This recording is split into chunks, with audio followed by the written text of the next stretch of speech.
Hey, and hi to the first tutorial of Unity. Now we've just installed Unity, as you can see right here, and what I'll do is I'll create a new project. So you just click on the New button right here, and just wait a little bit. And now you need to select a 2D project. This is quite important, the 2D version. If you don't select 2D, then your project will look differently and you want to avoid that. So definitely select 2D.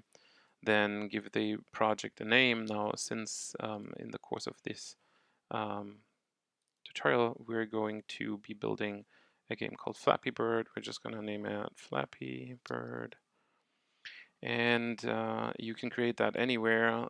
This is essentially where the computer thinks it wants to create that file. It doesn't matter as long as you remember where this is. You can disable Unity Analytics. That's a whole bunch of extra stuff that runs in the background. So if you want to do things a little faster, it's good to turn that off. And all you need to do is hit Create Project, and it'll create the project for you.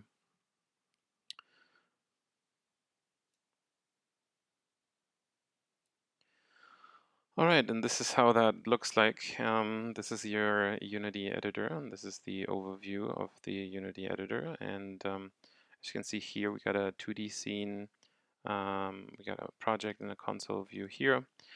And to our left, we've got the hierarchy. And in the hierarchy, we can see the game objects that we have created. And yeah, that's the start of that.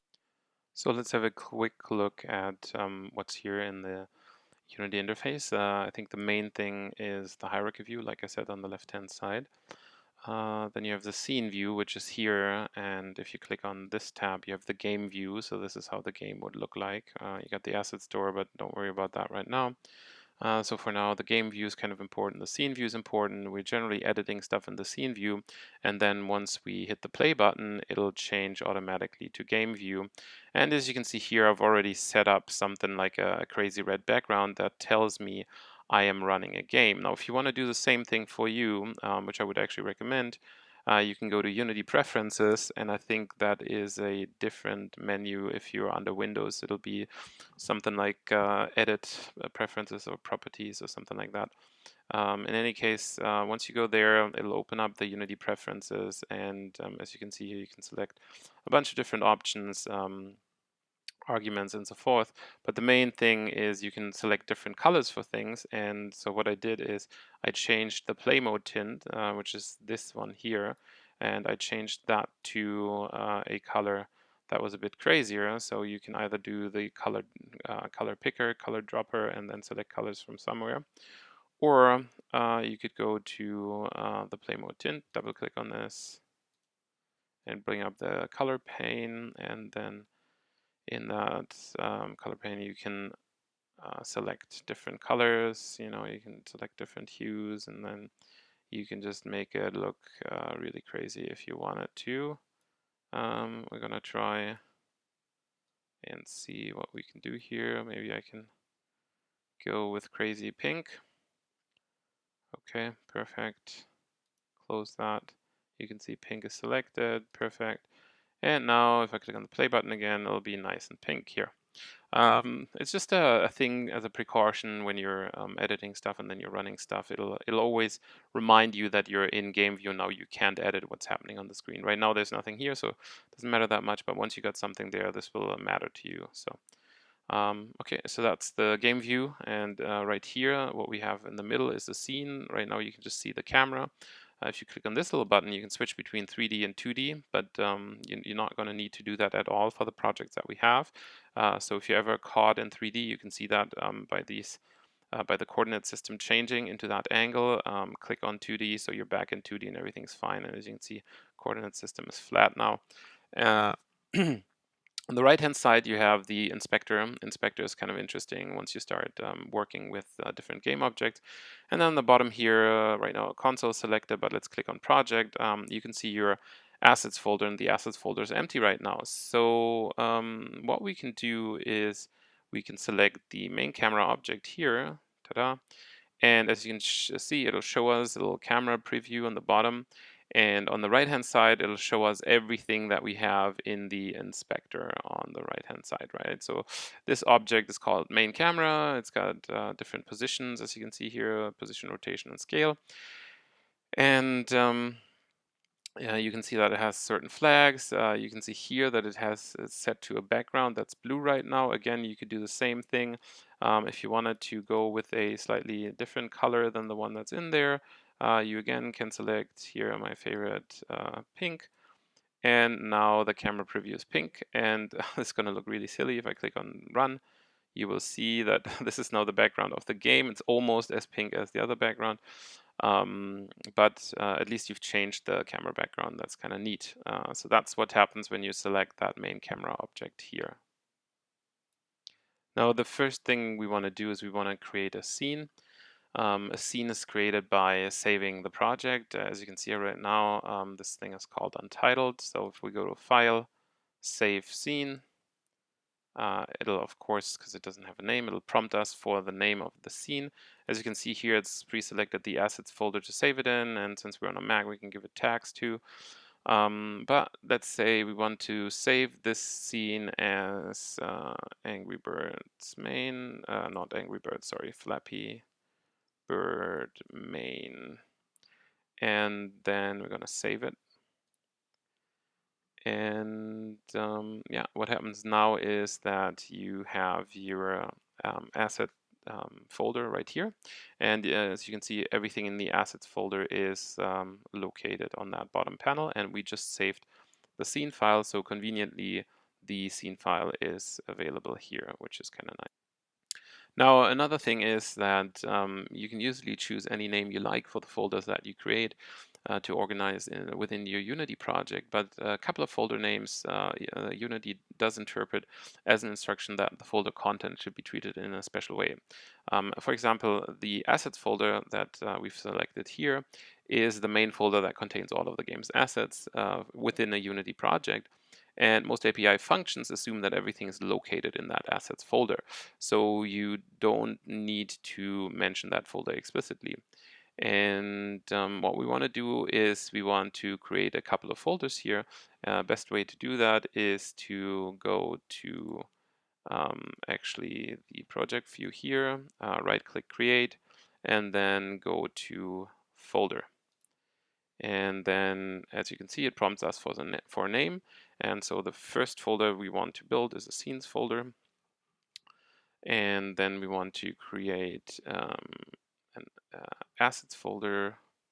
It's kind of weird because we're already in assets, but this is like graphical assets. Let's call it game assets for change. And then the other one would be scripts. Scripts. Okay. And now we can drag this scene here into the scenes folder, and it'll be nicely organized. And that's kind of nice later as we're starting to have more and more stuff here.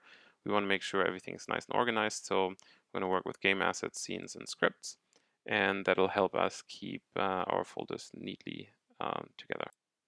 All right, so all we need is we need to add some assets into the game. So I'm just gonna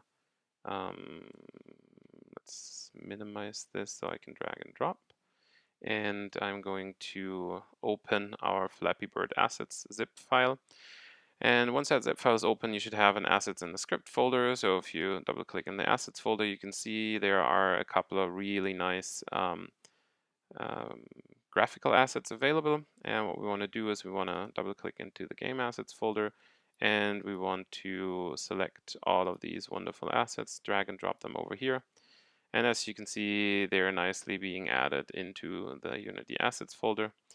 Now what we want to do is we want to do the same with the other folder. So there's a scripts folder here, and here's a scripts folder.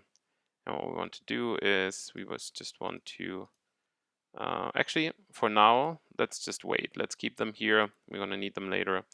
Let's keep them here. Let's just start with the game assets for now, and that will be fine. So let's maximize that again.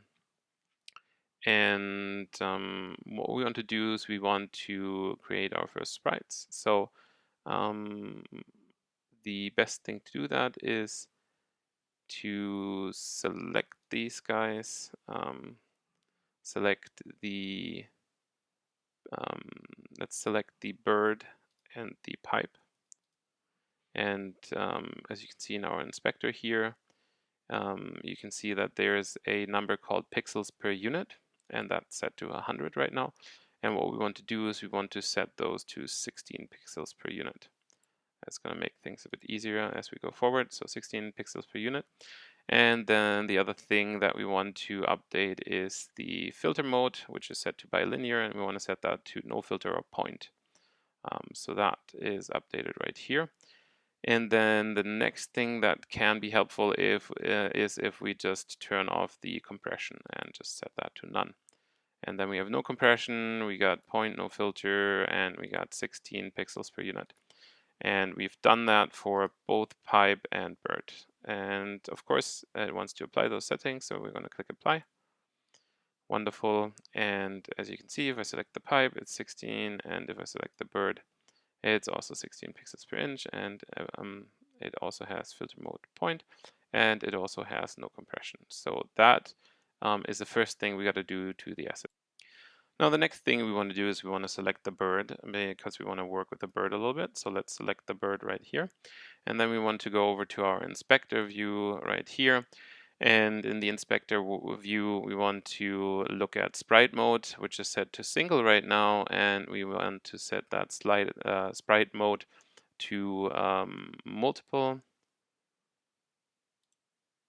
And what happens then is ideally we want to open the sprite editor, because, oh, we got to apply the settings first, of course. Nicely, it asks us every time.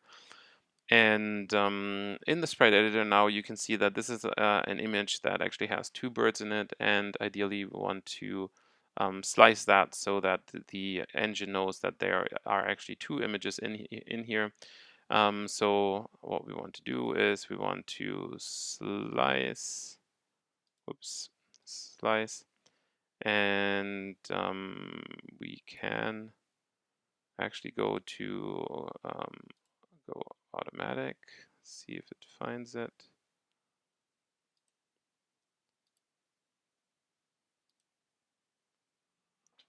And as you can see, it has sliced the birds, but that is not exactly how it should do it. So what we want to do is we want to do grid by cell size. And that way we can have a more uniform slice. Otherwise it would just, as you can see, it just did a little slice around the bird, but it's not. Now the birds have different sizes. We want them to have equal sizes, so the best thing to do that is to go pixel size 32, and that way we make sure that now we have a uniform slice of each bird, and it's 32 by 32. So let's do that, 32 by 32, and then let's select slice. And as you can see here, if you look closely, you might not be able to see it now. It has now sliced them equally, perfect. But if I select now, you can see it. This is one and this is one. And let's go to apply. And wonderful. Now let's close the sprite editor. So we got multiple sprites, and we've done the slicing in the sprite editor. Now the next thing we're going to do is we want to create an animation with our bird that we have so nicely sliced now. Of course we could just do that right now, but we're organized. So what we want to do is, again, want to make sure that all of our animations land in a folder titled animations. So we create that new folder titled animations, and then we go back to our game assets. Now we drag and drop this wonderful bird into the scene. Boom, it comes up with a question of how to title this animation. And we're going to title that animation bird very insightfully. And then we're going to save it, but we're going to, if we're nice, we can already go in here, we can go one up, and we can save it into animations. As you can see here, this is quite nice. So this is our Flappy Bird project, and you can see every Unity project has assets, library, project settings, and temp, and we're really just in the assets folder. And you can see all the folders in here that we have created on the left-hand side. So we got assets, animations, game assets, scenes, and scripts. And we want to save this animation into the animations folder. So we double-click animations. Now it's saving into animations perfectly. Let's save the file. If we click here in animations, we can now see, wonderful, it has saved the bird animation into that animation folder. And now we have this animation available. So the next thing that we want to do is we want to select the bird in the scene view or in the hierarchy view. So we could select it here, or we could select it here. Both will select the bird. Now, as you can see here, bird has a name. It's called bird 0 now. The bird should then be edited in the inspector, which you can see here. And the thing that you want to do is you want to add something. So right here, we have the add component button. And what we want to do is we want to add a Rigidbody 2D component, which you find under Physics 2D, and then essentially select Rigidbody 2D. If you add a Rigidbody 2D component to a game object, that means that now the game object is being controlled by the physics engine of the game. That means that the sprite will be affected by gravity and can be controlled from scripts using any of the physical forces. So you can add a circle collider 2D component as well, because you might want the sprite to collide with something. For that, again, we go to physics components. And as you can see, we've got different colliders here. We want to go with the circle collider 2D component. And now both of these components are attached to it. Colliders are important because you want to detect collisions and you want to resolve those physical collisions. Another thing that might be worth mentioning right now, first of all, you can see the collider here with a slight green. If you had the Pro version of Unity, of course, the background would be black. That's one of the things about the free version of Unity. You have this very light background, so you have a little bit less contrast, makes it slightly harder to work in. But again, it's free. Who's going to complain? So our colliders here, I just wanted to go with that pane here because I don't think we've done that at the start.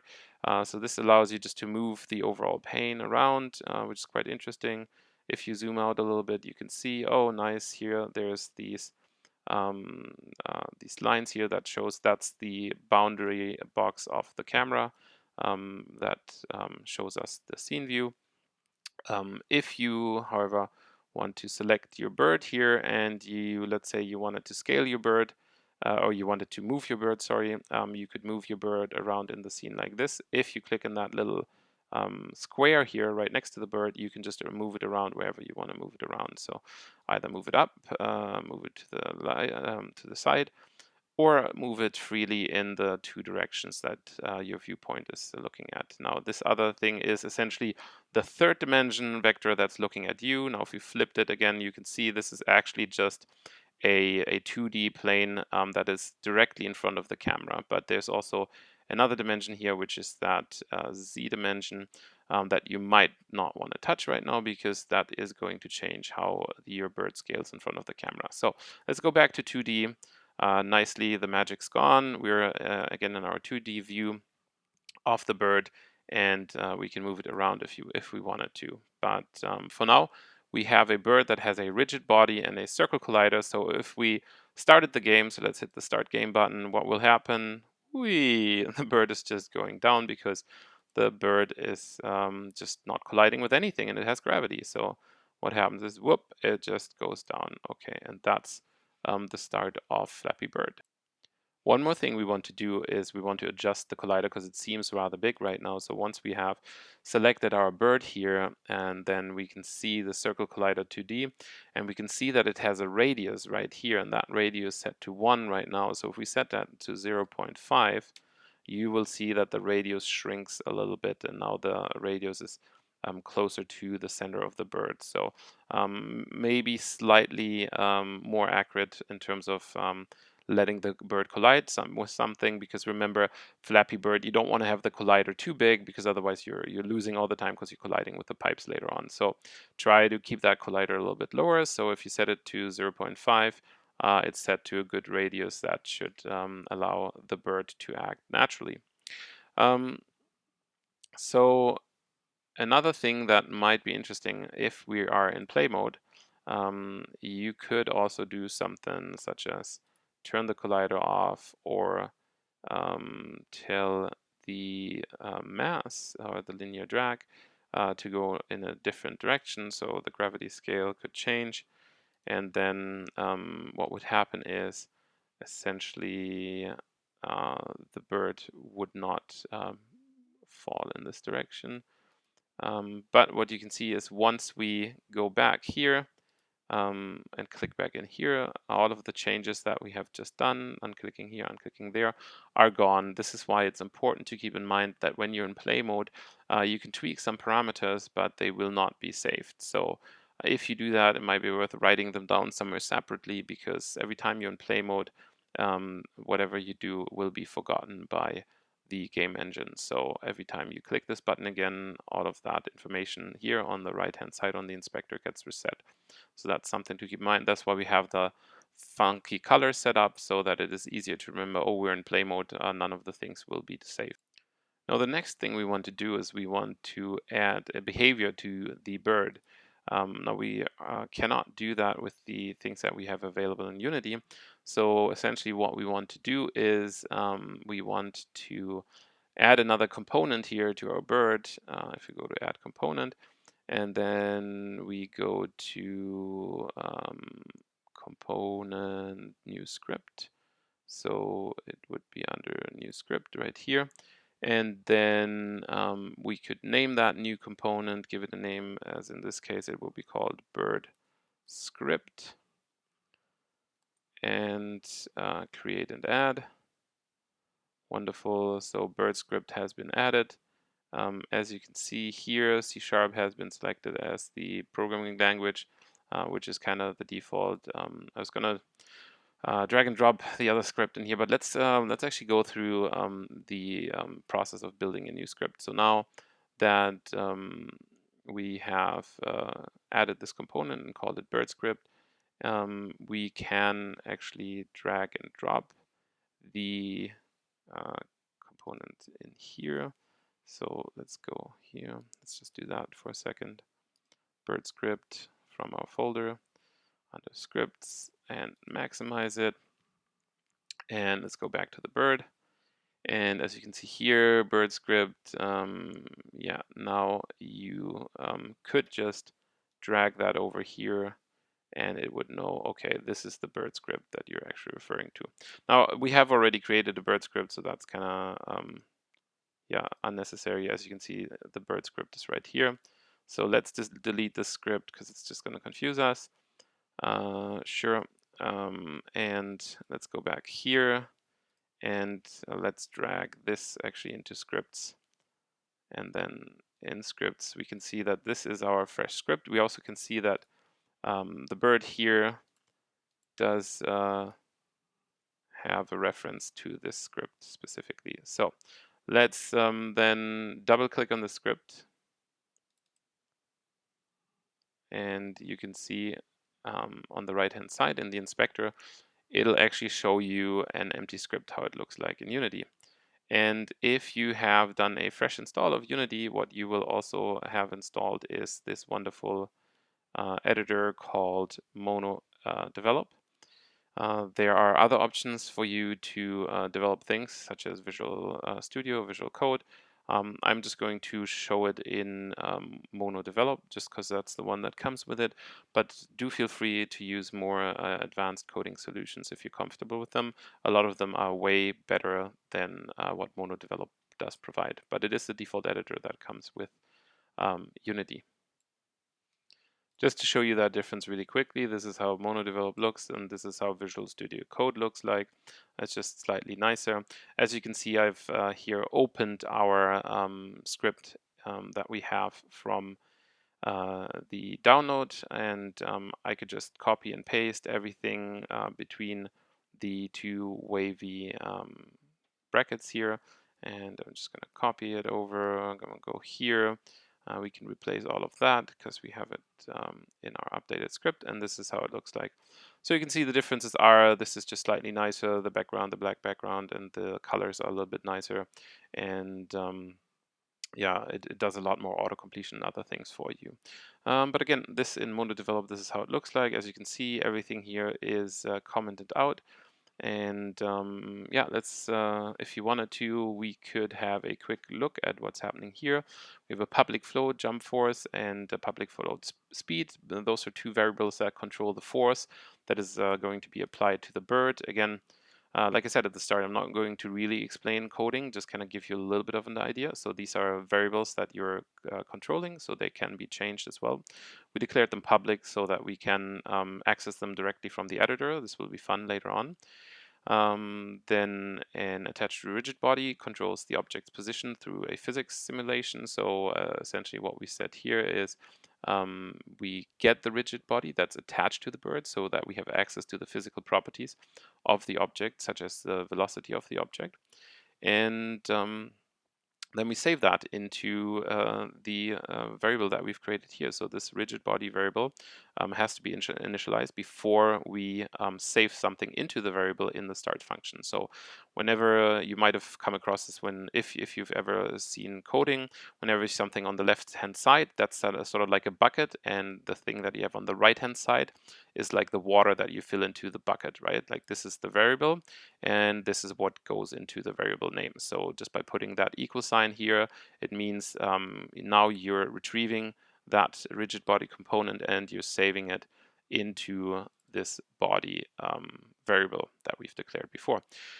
And then Fixedupdate, this is interesting because again we have an update function and a Fixedupdate function, but the Fixedupdate function is called once per frame, and that's kind of what we want to do here. We want to call it in real time basically. And now the first thing that we want to do in the update function is we want to call a separate method. So this is essentially telling the script to go from here right to here, so calling this, and it doesn't return anything, so it has the name void. That means nothing is being returned from this function. So really it just means, hey, hello, you've come here, now move here and then do this. What it does here is essentially it transforms the position of the bird according to a vector. This is a directional positioning variable that tells it to move in a certain direction, and that is multiplied by the time that has been passed, so that essentially it keeps moving forward. Then after move right has been called, then you make sure that this is only executed. The next method is only executed when we are getting a key down. This is quite nice. So when you have this key down function, it means you're getting that a key has been pressed and that key code here has a space. Now, just for shits and giggles, if we did something like that and we added key code and then we typed in dot, and it will give us a suggestion of all the key codes that we have available for the game. So in theory, you could also use E if you wanted to control it with the E button. You could use any of the F function keys that you have on your keyboard. So basically anything that you have on your keyboard or even your joystick, if you have a joystick, is available here, and you could call any of these buttons. But right now we want to use the space button, which is why we are using keycode space. So this is just getting the input key down from the keycode space, saying whenever the space key is pressed, you do this, which means you call the jump method, and that jump method here is right there. It's void again, so it does return nothing, and it just calls what's happening here. So what it calls is it calls a velocity of body. So again, body is our Rigidbody component, and it sets that velocity to a vector according to this jump force component that we've defined up here. And this essentially tells you, okay, the bird moves up by a certain force. So we're moving the bird up a little bit before that force is gone, and then the gravitational force will apply again. So the bird will go slightly up and then it will fall down again, just like what we want in Angry Bird, no, in Flappy Bird, sorry. And so right now the script is not saved. As you can see here, whenever this little thing here is a round dot, it means it's not saved. So you can go to File, Save, and it'll disappear. So now that round dot has disappeared, and it means the file is saved. You can also always call Control S and it'll save, or Command S if you're on a Mac, and it'll save the file. Okay, wonderful. So once it's saved, let's go back to Unity, and as you can see here, I've still got the bird script selected, and on the right hand side it should now in this inspector tell you all these updated functions that are available, and that's quite awesome. We can see all of the functions for moving the bird around, and now of course we want to see what's happening, because we have given the bird some code, and let's see if it actually does what it's supposed to do. So click the play button, and oh, bird is falling down. Oh, I can bring it up, and it's flying again, and it's flying. As you can see, it's moving, right? So it's moving forward, and that's essentially this forward moving speed. And okay, let's stop it again.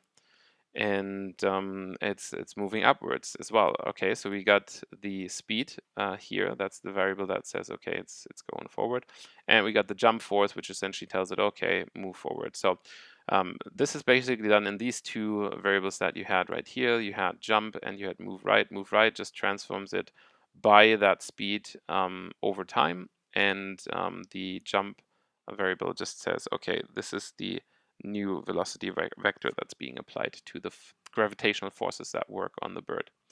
So that's quite cool. So now we can actually get the bird to fly a little bit, and the bird is already flapping because of the animation. And what do we have to do next? Of course, we have to add something to collide with, because otherwise the game doesn't seem to be very fun. So let's go to our game assets folder and find the pipes that we have imported earlier, and we want to drag and drop those pipes into our game world right now. So drag and drop a pipe into the game world, and yeah, this is quite a cool looking pipe. What we want to do is, of course, we want the pipe to be collidable, because right now it's just a displayed object, which I can demonstrate if we ran into that object now. Let the bird come, okay, and will the bird collide? Of course, you know it will not collide, because the pipe has no collisional um, description attached to it. And this is quite interesting, because we got main camera, bird, and pipe. So if we moved pipe in front of bird, and then we started this again. Whoop, whoop, whoop, whoop. Come back, bird. Okay. All right. So then we have changed essentially the hierarchy in the game world, but right now they're both at the same position. So in terms of rendering, as you can see, there is no order in the layer yet. So essentially, right now the bird is in the background of the pipe. In the end, it doesn't really matter, because the bird's supposed to collide with the pipe. So really what we want to do is we want to add a component to the pipe. And of course, that component is a collider. And whoops, we want to go to physics 2D. And we want to add a box collider 2D to this wonderful game object. And let's just see how that box collider looks like. That box collider is pretty big, as you can see here. So we can try to adjust that. And this is really a little bit of a pain without the contrast background. So you kind of want to get it to be almost pixel perfect. Now I have to look at it really closely, because yeah, the contrast is ridiculous with these fine lines. But I think I'm getting it. Perfect. Okay, and so essentially what we have now is a collider that is pretty close to the actual sprite, which is wonderful. And yeah, now we have a pipe collider in the scene. Now, of course, you don't just want one pipe, you want multiple pipes. So what we want to do is you want to duplicate this wonderful pipe. So you could right click on it in the hierarchy view, and you could click duplicate, which would duplicate that pipe. And now you got two pipes, which is kind of cool. Let's move that bird a little bit closer to the side here. And we got a couple of pipes now. Perfect. Another way to duplicate is to do Control D or Command D if you're on a Mac. And if you press that, as you can see, you have another pipe. And wonderfully, we can, whoops, we can get all those pipes in here. And we have a pipe world now. As you can see, this is kind of, let's play this. This should be doable even for me. Okay. Well, the bird has collided with the pipe. All right, let's try this again. Stay above the, okay. I thought I was going to be able to play it, but no. Come on, stay above the pipe. Stay above the pipe. Okay, so the bird is going, okay. Oof, we can see this is already difficult because the bird just has to keep up on the top of the screen. And what we want to do is, of course, we want to make it even more difficult because you remember how annoyingly difficult Flappy Bird was. And so essentially we want to not just have pipes on the bottom, but also want to have some pipes on the top. The best way to do that is to just rotate the pipes, and let's duplicate this pipe again, Control D. And now that we have the pipe duplicated, we can hold down the Shift key while we move it, which just means, okay, it's moving without going to the sides. If you ever used Photoshop, you know how this snap to grid works. And what you want to do is, of course, you want to rotate the pipe, and the way to rotate the pipe properly in that direction is to rotate the Z coordinate axis.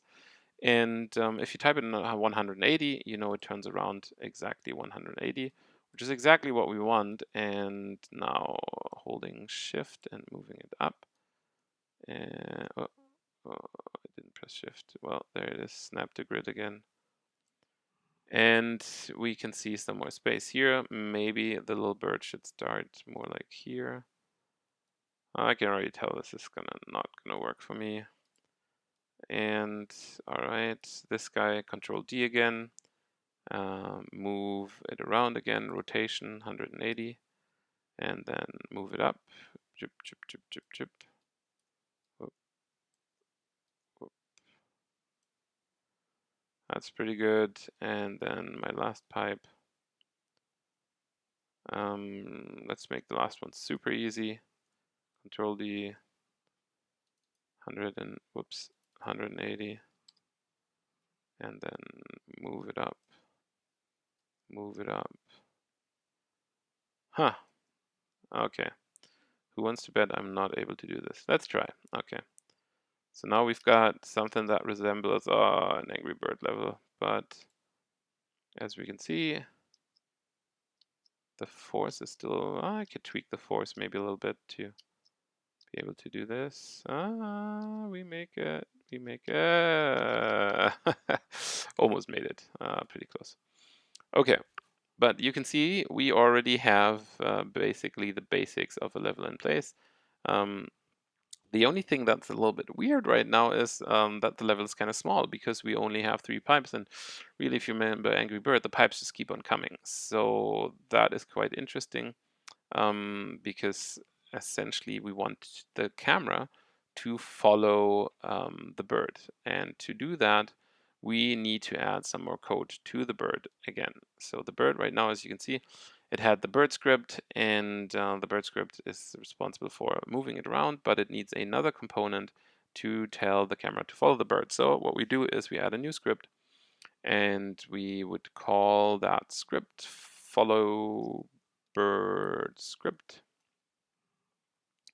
Create and add the script. Okay, perfect.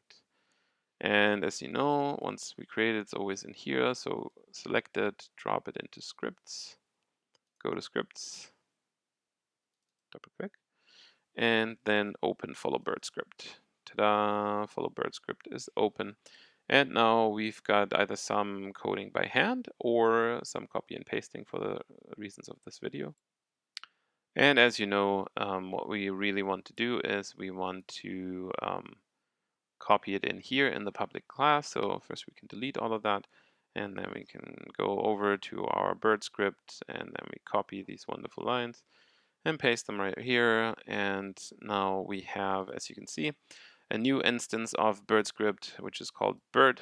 And then in the start function, which is the initialization function, we then assign the object of type bird script to the new bird script. and then the update that is called once per frame says, okay, what I want you to do is I want you to move the camera when the bird moves. So it sets a position vector, and that is essentially the transformation of the position. And that position is the position of the bird during every frame, because this is called during every frame. And then that position is assigned to the transformation of that position. So essentially what happens here is the camera, at every frame, the camera says, okay, I want you to be exactly where the bird is. And that is what that movement script does. So again, as you can see, the little dot here is dark gray. So we want to save it. So Control or Command S saves it. Perfect. Now, if we go back to our bird, we can see bird script has been updated here. If we select the bird, it does still have the bird script attached to it. Wonderful. So if everything goes well now, we should be able to see the camera follow the bird. So let's try that out. Let's go to run. Okay.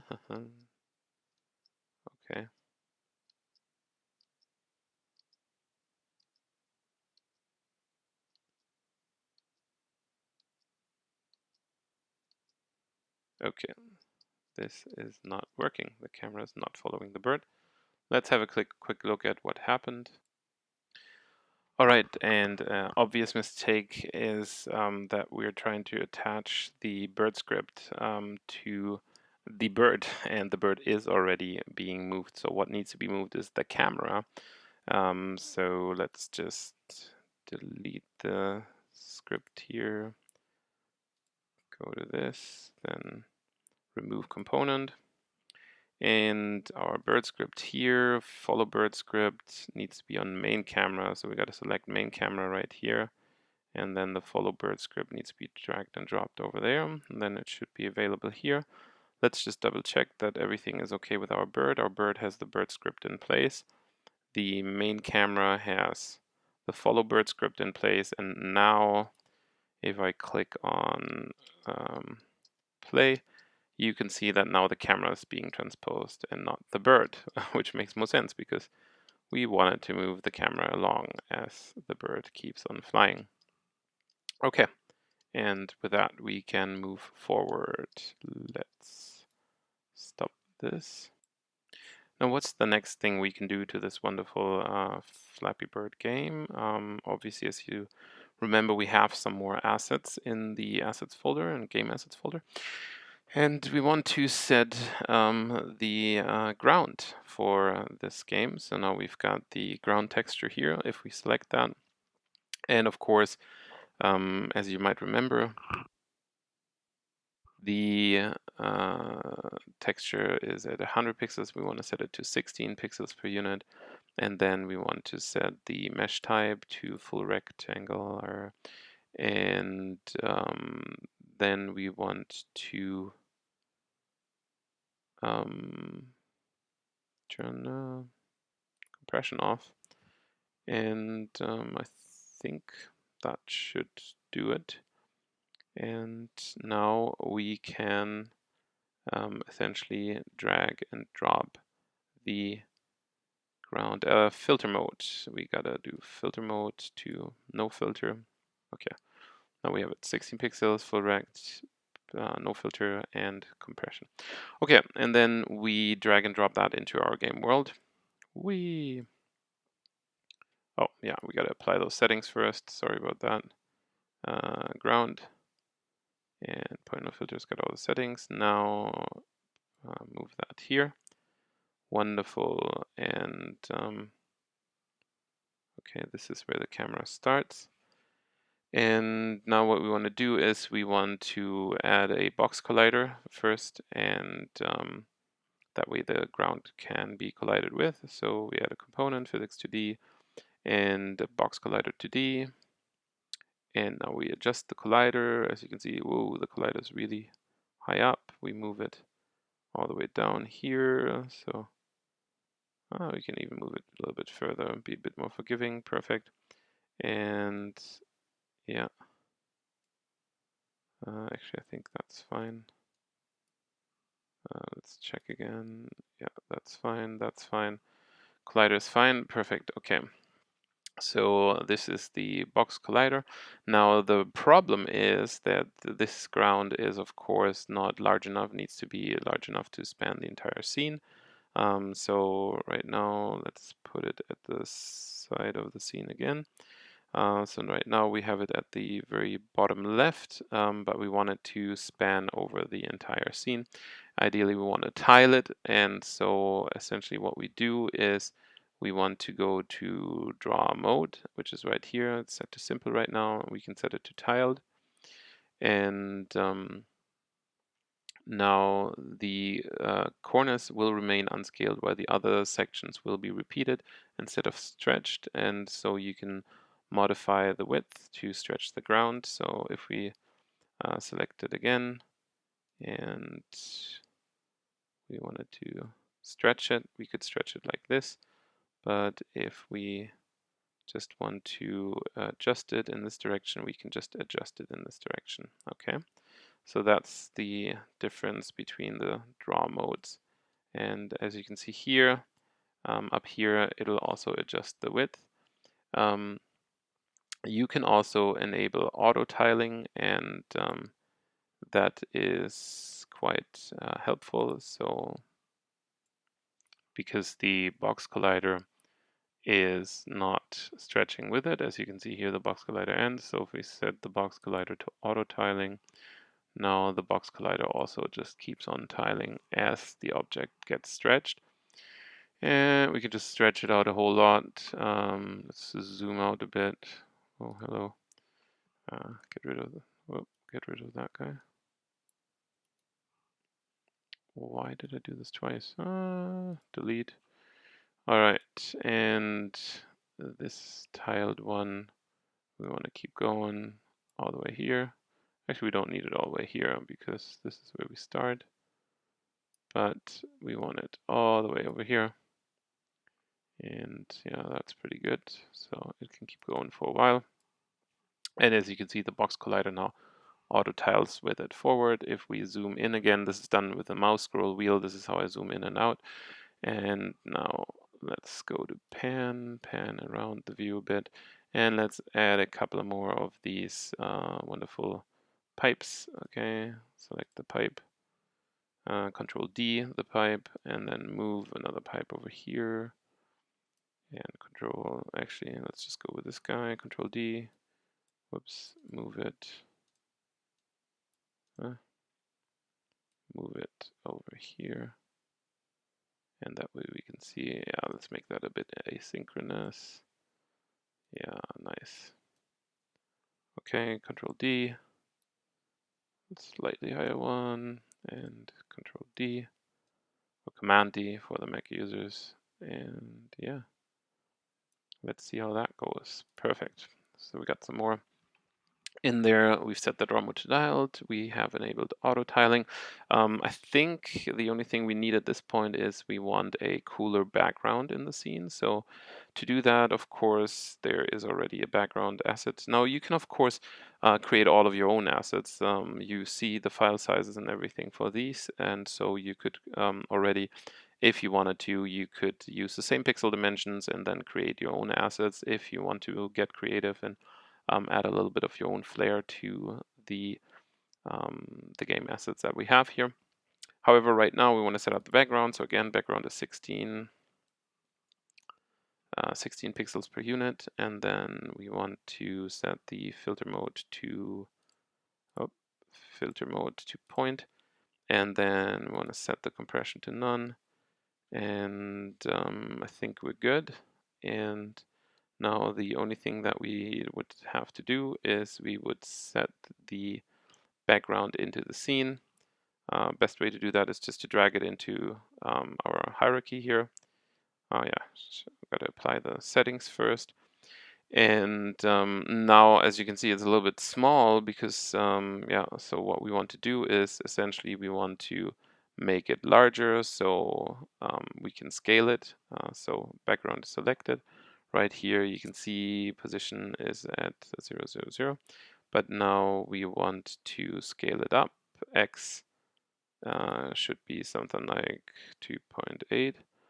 and then y should be something like 1.3, and z should be the same as it is, but now the background is large enough to at least fill the entire window, and that way um, you have a background for the entire camera viewport.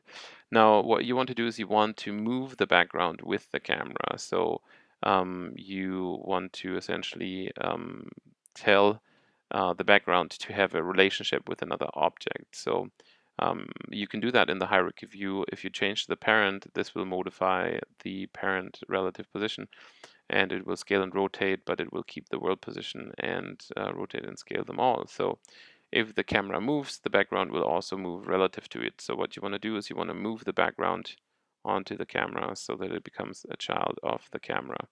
And that way your background will move as your camera moves. And now, of course, the problem that we have here is right now the background is not actually in the back, it's in the front. So essentially you want to change the rendering order of the items that you have. So essentially what you want to do is you want to sort everything in layers, and the order in the layers are used by the sprite render to determine in which order to render the sprites in the scene.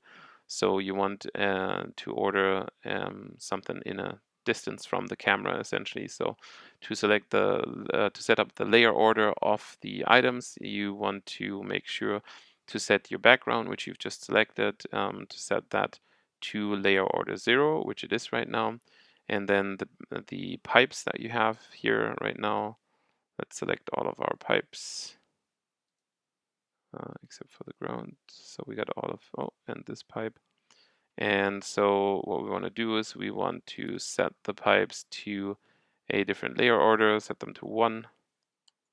And so they're slightly in front, and then you want the ground even further up front. So let's select the ground and select order layer number 2. And then you want the bird to be, of course, the thing that's always in the front. So that's the order number 3. And so now the bird is up front, the pipes are in the background, and yeah, this should all make it look a bit nicer. Okay, perfect. Some pipes here, some pipes there. All right, so now that we've set the rendering order for the pipes and the bird, we actually have the basics of Flappy Bird. So let's just play that again, see what happens. Oh, okay, not so fast. But yeah, I forgot because we're actually moving the camera to the bird at the start, and the bird's at the very left-hand side. We want to scale this. Ground a little bit more. So let's go zoom out, and ground is selected. Let's go to scale and scale that ground a bit more here. That way this ground is already there when we start the game. Okay, now start. And we go. Okay, perfect. Now, I'm still not good at this game, but yeah.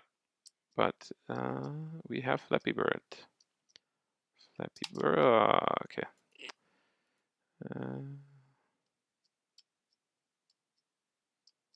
We could make the controls slightly more accurate, but what's the fun in that? Because right now you have that level of hard difficulty, because essentially every time you're just listening to whenever the key is down, so not when the key goes up. So you could fire that slightly more often. But for now, let's just adjust it a little bit so that I can actually do it in my difficulty setting. Oh, I can try. Okay, here we go. Okay, so you get the principle though. So basically, the camera scrolls, the pipes are there, the bird is flapping, just playing the animation, and then eventually it'll just move forward. Okay. The only thing that could make it a little bit more exciting at this point is we could try and add a little game over screen, and you can essentially create your own game over screen. In this case, we did it with Paint. This is our game over screen. we just import it in here. You can have whatever you want, so you can set whatever game over screen you want, just import it in your game assets folder, and then set pixels per unit to 16, and then your filter mode again to point, and your compression to none. And that way you are set up to drag and drop your, let's apply them this time properly.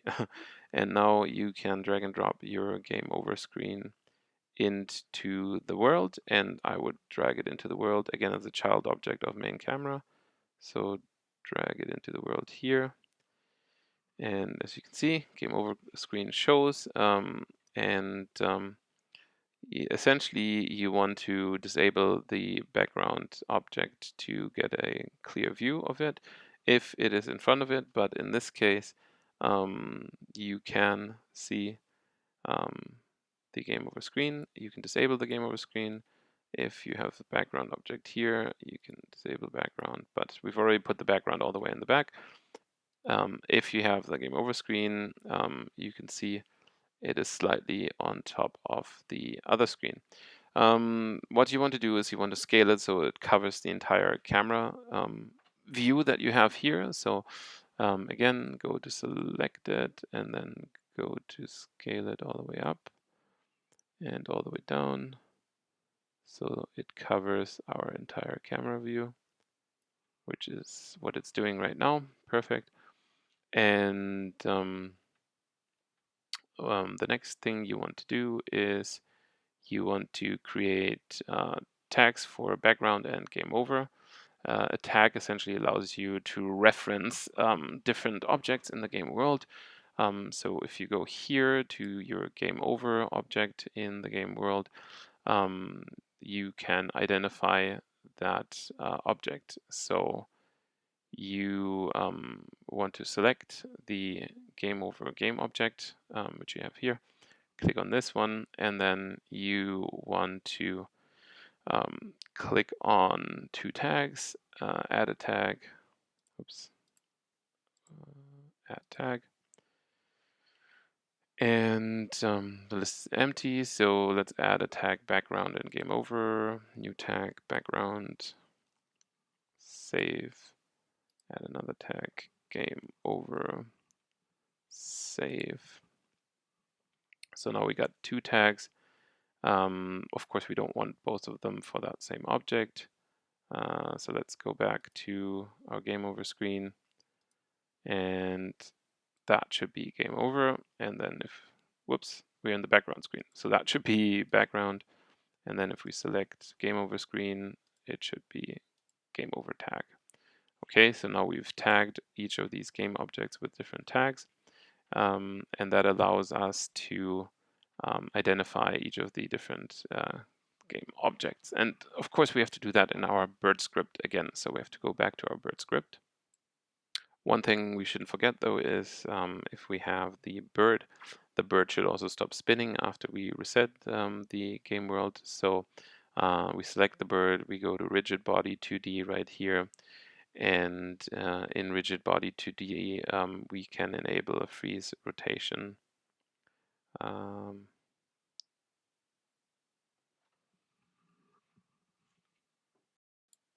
If you go to constraints, you can set freeze rotation, and for Z, that's essentially where you want to freeze the rotation after things are done. So what we have to do is we have to go back to our bird script right here, this one, which is right here, and then we have to add a variable in the bird script that tells it that the current state is either alive or dead. We do that with a Boolean variable. So that would be right here at the start, initialize it, add a Boolean variable that says, okay, if it's alive, it's set to true. We then add a call to a function that we'll have to write, reset scene. That function isn't written yet, so it's red right now. So let's write that function really quick. We add that function at the very end right here. And in that reset scene function, we're essentially telling it to get the bird component, we set it to white instead of red. We move the bird back to the start position. Then we tell the logic in the game that the bird is alive and that we're back to normal play mode. And we reset the background object, and we look at find object with tag background, and then we're enabling it. And the same with the game over object, we're setting it to false. So we're removing the game object and setting it to false. And we're unpausing the game, and yeah, the fixed update is called again every frame. Now the only thing that we didn't do yet is that we actually triggered, when we were doing a collision, that we triggered the game over mode, so that we still have to. So on the collision function, we add the same thing, that we're setting the game over sprite as a background, disable the normal background. So basically replacing the two just the other way around, like we did here. Here it's the background is active, and here the game over is active. Okay, so the only thing that we need to do is we need to check the regular update function, and in the regular update function we need to check if this alive flag is active or not.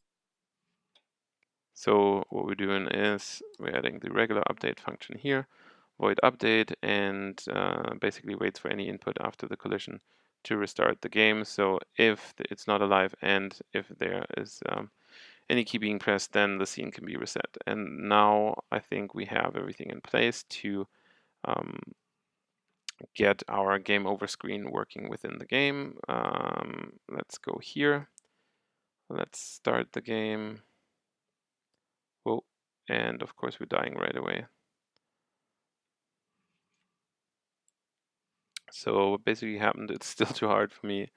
So now that the bird starts in the middle here, let's just move this stuff around a bit.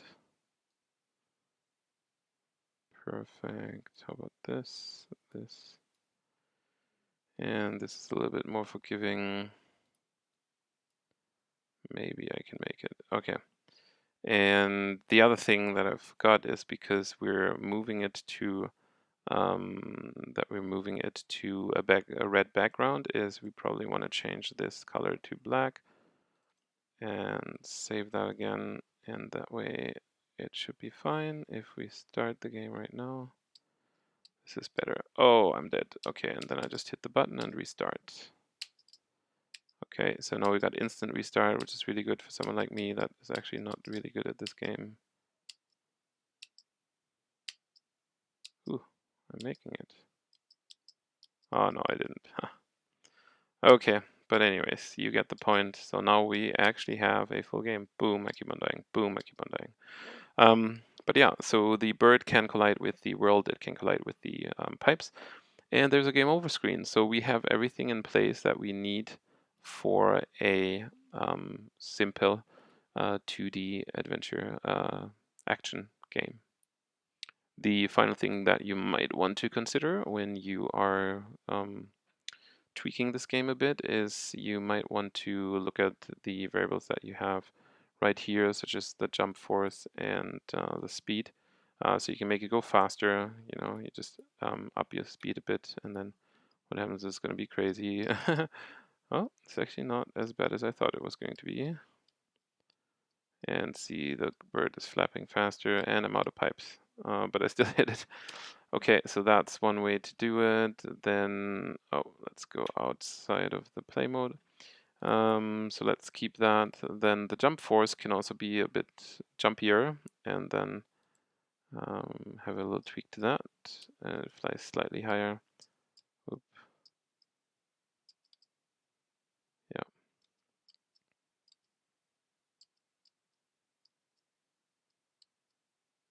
Nah.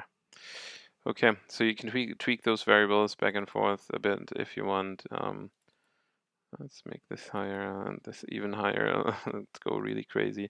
Gives you an idea of game balancing and how that works. Woohoo! Super fast bird.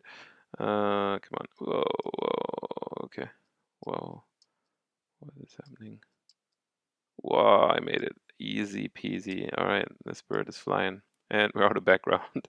And the bird keeps on flying. It's gonna keep flying forever, so that's quite interesting. Alright, so that's enough for this tutorial.